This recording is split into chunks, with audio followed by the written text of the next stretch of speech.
What's going on, guys? This is Lewis at nhimid.com. Yes, nhimid.com. I don't know why I say it so enthusiastically. I guess I'm just really excited about the blog and how it's doing. Had a bunch of hits from India the other day, so shout out to India and whoever is blowing up those 90-something hits from over there. I think it was 90-something. Don't quote me. It was up there.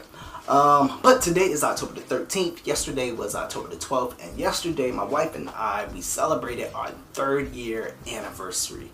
Yes, 3 years. We made it. I was ecstatic about it. I was also feeling very thankful and grateful. And throughout that entire day yesterday, I was just in a state of reflection of how good God is. And I had one thought that came to mind, and I made a status about it on Facebook. If you don't follow us, it is, follow us, it's just me.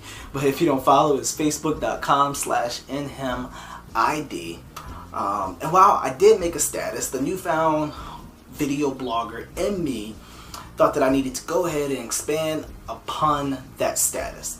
I said this. I said that one of the things that I have learned over the last 3 years of being a husband and the last 19 months of being a father and experiencing fatherhood are that these are institutions in which God works selfishness out of us.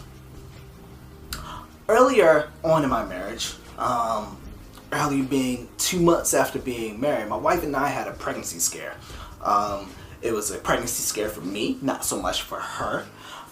Throughout my entire life, I've always wanted a kid. At least that one kid, that one boy to go ahead and carry on the Alexander the Great name. Actually, I never really cared about a boy carrying on my last name. That was the least of my concerns ever in my life, actually. But I at least wanted to have one kid. And this pregnancy scare, it freaked me out. And it made me realize that, you know what? I actually don't want any kids. And when my wife asked me why, I gave her this douchey response. I said that I enjoyed being selfish. Yeah, the response sucked. And it wasn't probably something ideal that I would say, but I was being bluntly honest with her. And this actually was one of the breaking points in our marriage. Now, we've had several of breaking points. They all have stemmed from the root of my selfishness. And if anyone knows my wife, you know that she has the most nurturing, the most loving, the most motherly spirit that anyone could have. Not just for our kid, but for anyone of all ages. If you asked her friends growing up, if they'd known her for any length of time, they would sure enough say that Christine was one who was meant to be a mother. And so by me telling my wife that, you know what, I'm too selfish to want to have a kid, I crushed her dreams, I crushed her aspirations, and I crushed her spirit.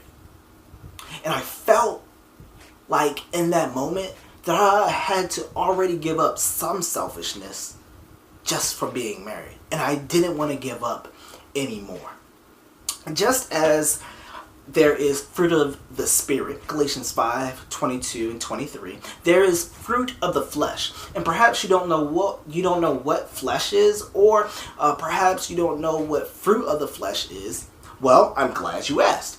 As humans, people agree that we are tripart beings, that we are mind, body, and soul. I slightly agree with that. We are a spirit. So we are a spirit. We have a soul, and we possess a body. Your spirit is the real you. And the Bible says that your spirit is dead until you confess that Jesus is Lord.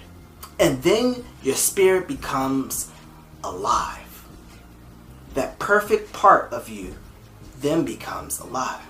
Then you have your soul, which is your mind. It's your thinker. It's your chooser. It's where your emotions lie. And it's much like a mirror that reflects an image. Your soul reflects which part of you is being tilted towards. Now, it can be tilted towards your body, aka your flesh, or it can be tilted towards your spirit. And if you're born again, your spirit, like I said, is perfect. Hence why I'm perfect. This is Lewis at inhimid.com. Yes, inhimid.com. Saying great grace to you. Guys, have a blessed week. Deuces.